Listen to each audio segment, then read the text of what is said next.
Hello everyone. Today we're going to talk about intervals and another application of the Comlin's property. The idea is that we're gonna give a definition of an interval only using materials we discussed in this class and not using any common knowledge about interval that you might learn from calculus, but we didn't discuss in class yet. The characterization of an interval is follow. A subset set S of the set of all real number R is an interval if the following properties hold. First, S here contains at least two numbers,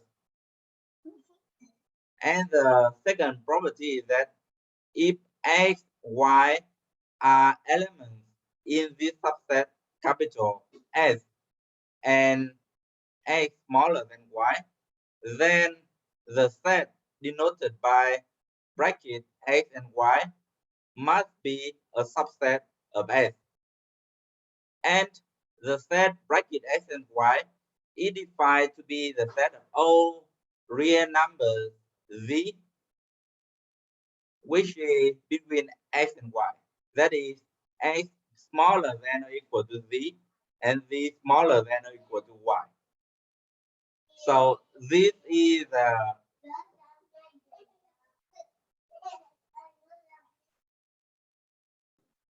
so that is the definition, the official definition of interval.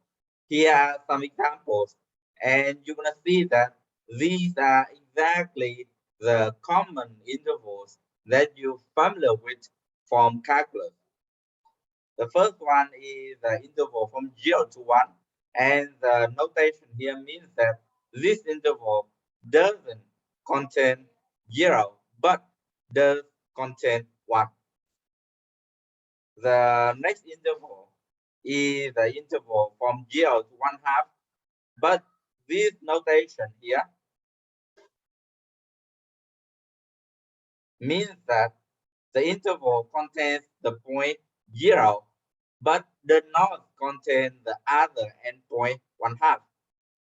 And then we have the interval from -infinity to infinity, which basically equal to the set of all real numbers. Please note that in this case, -infinity and infinity are not numbers. They are just symbols to denote a meaning. Now, we're gonna discuss a very important concept related to intervals. This is about nested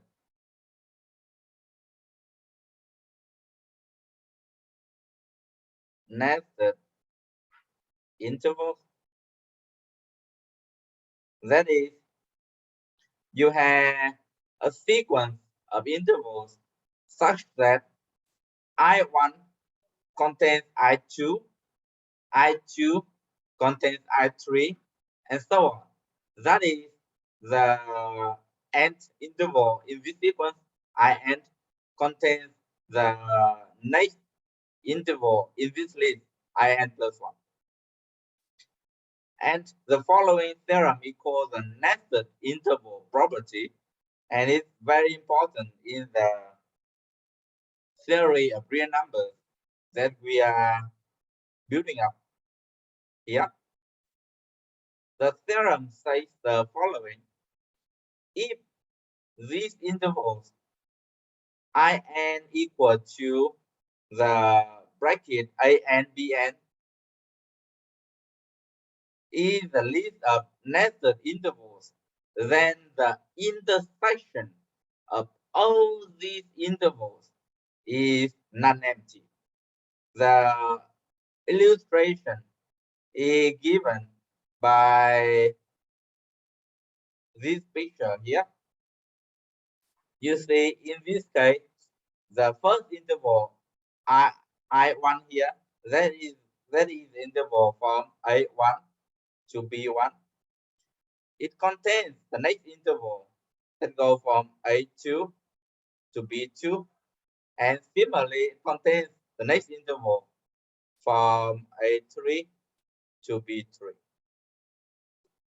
The conclusion is that even though you have an infinite list of intervals, the intersection here is actually non-empty.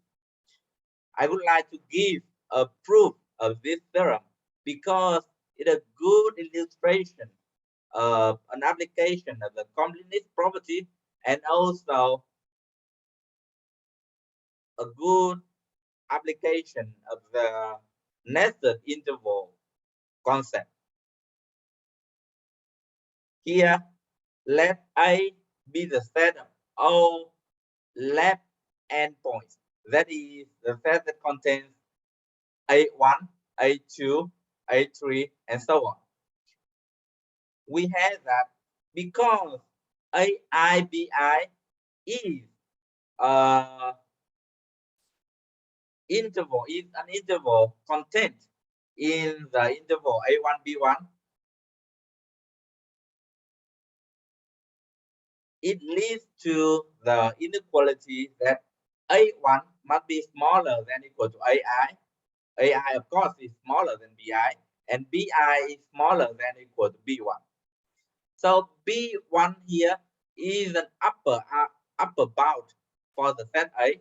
Why? Because B1 here is greater than or equal to AI for any I. Remember, an element of the set A is AI. And we know that AI must be smaller than B1. That's why B1 is an upper bound of the set A. Now, by the completeness property, because this set A has an upper bound, it must have a supremum as well. Let X denote the supremum of this set A. We want to show that this supremum X is actually is in the intersection of all these intervals.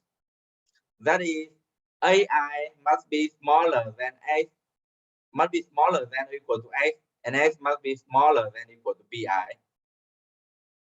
If we can show that, then immediately this intersection must be non-empty because it contains this element X, whose existence is guaranteed by the completeness property. In order to show this statement, we want to show the inequality here. AI smaller than equal to X smaller than equal to BI. The first part of this inequality, AI smaller than equal to X, that follows from the definition of X. Remember, X is a supremum of set A, and each AI here is an element in this set A. That's why AI must be smaller than equal to X.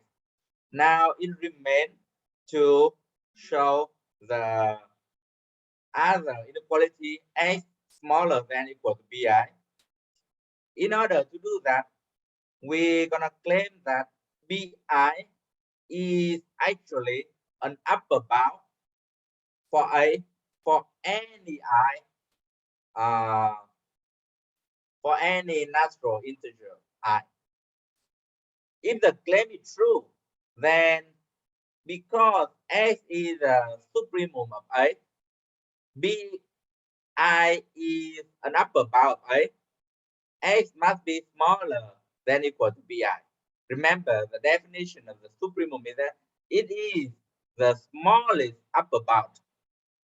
That's why, because BI is another upper bound, the supremum must be smaller than or equal to BI. And if X is smaller than or equal to BI, then the claim is true. then not the claim is true, then the inequality is true. We have that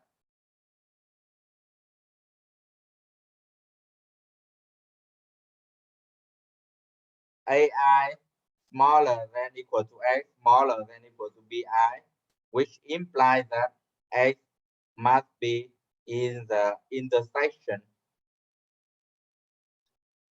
of all these intervals. Now, how do we prove this claim?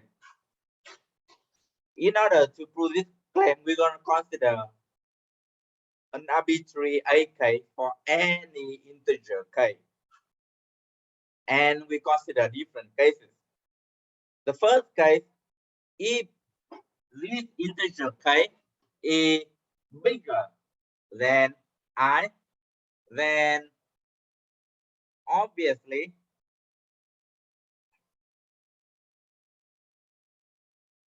we have that AK, BK here is a subset of the interval AI, BI.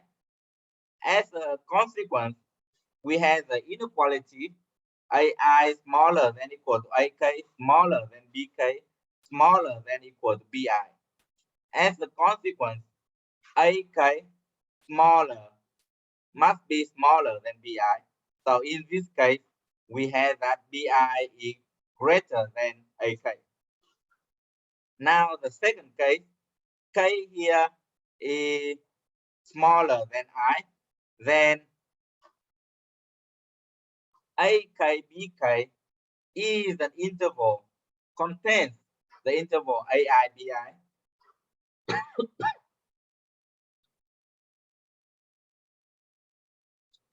Equal. Similarly, we arrive at an inequality. AK smaller than equal to AI, smaller than BI, smaller than equal to BK. Again, in this case, we have AK must be smaller than BI. Now, the last case here is that K must be equal to I, then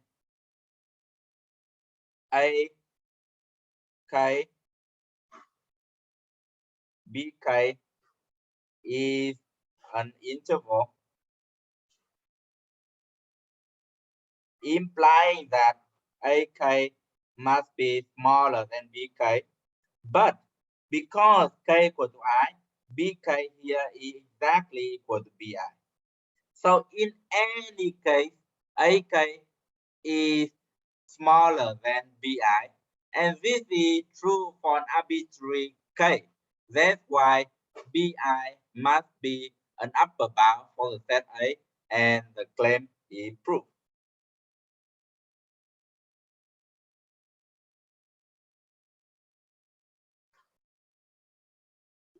Now, an application of that nested interval property is the following theorem.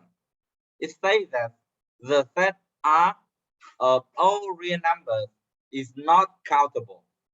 Remember, countability is related to the principle of counting that we discussed in the first chapter.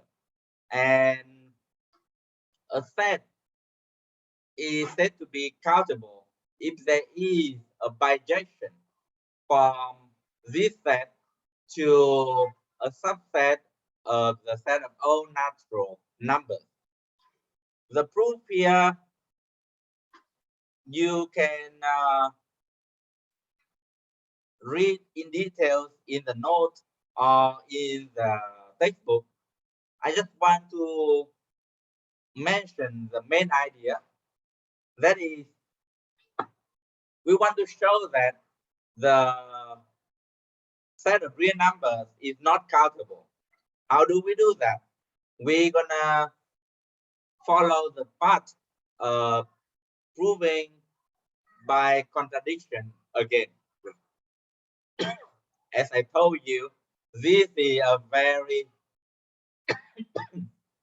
common proof technique that you see again and again in this class. Suppose if the statement is false, then the set here is countable. Then there is the bijection from this set to a set real natural, the subset of there is a bijection from this set to a subset of the set of all natural numbers. Then using this bijection, we're gonna construct a sequence of nested intervals. And then using the nested interval property, we're gonna arrive at some contradiction. That's how the proof works.